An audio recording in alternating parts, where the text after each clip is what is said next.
My name is Jamie Robertson, and for my video, I decided to take some British slang and British sayings and kind of help convert them into American. So if you did ever go to England or anywhere in the UK, you might hear some of these phrases and initially be confused. And I hope this kind of clarifies that and helps you get by a little bit easier. So to start off, I kind of picked out my favourite 10 top sayings. And the first one that we often use is the term bore me. Now this actually relates to if someone says you bore me, it means you're kind of crazy. Like that guy, he's a bit bore me. Or we're going to get a bit bore me tonight. The second one that I've picked out is the term bloody or bloody hell. Now it's one that's probably used more than most things are in England. And basically something could be bloody marvellous, which means it was exceptionally marvellous, or it could be bloody terrible. It just emphasises the descriptive word after it. The third one that I do that is used quite a lot back home is Bob's your uncle. And this basically translates into there you go, there you have it.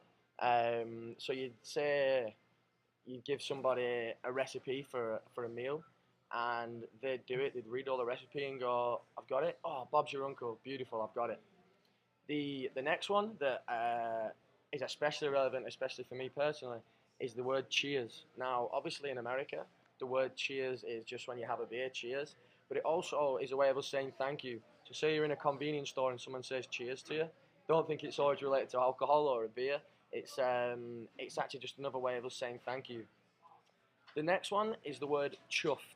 Now, I might say, oh, I was really chuffed with a grade I got in a presentation. That would basically mean I was just very happy with it and pleased with it.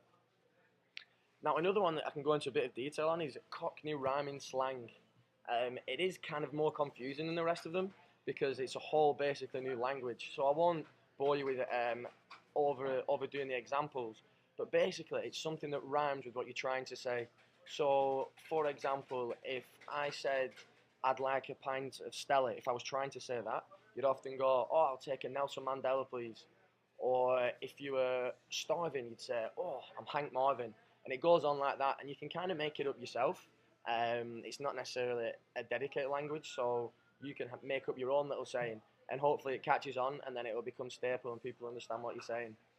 And the last one that I'd like to use is a term that often gets quite a few funny looks. Is when you say, "Oh, that was the dog's bollocks," and it basically means the best of the best.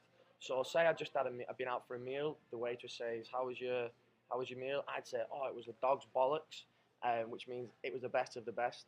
The dog's bollocks actually means a dog's testicles. So I know that's kind of weird, but it's because a dog used to be very proud of themselves, they'd lick themselves, that it kind of developed into the dog's bollocks.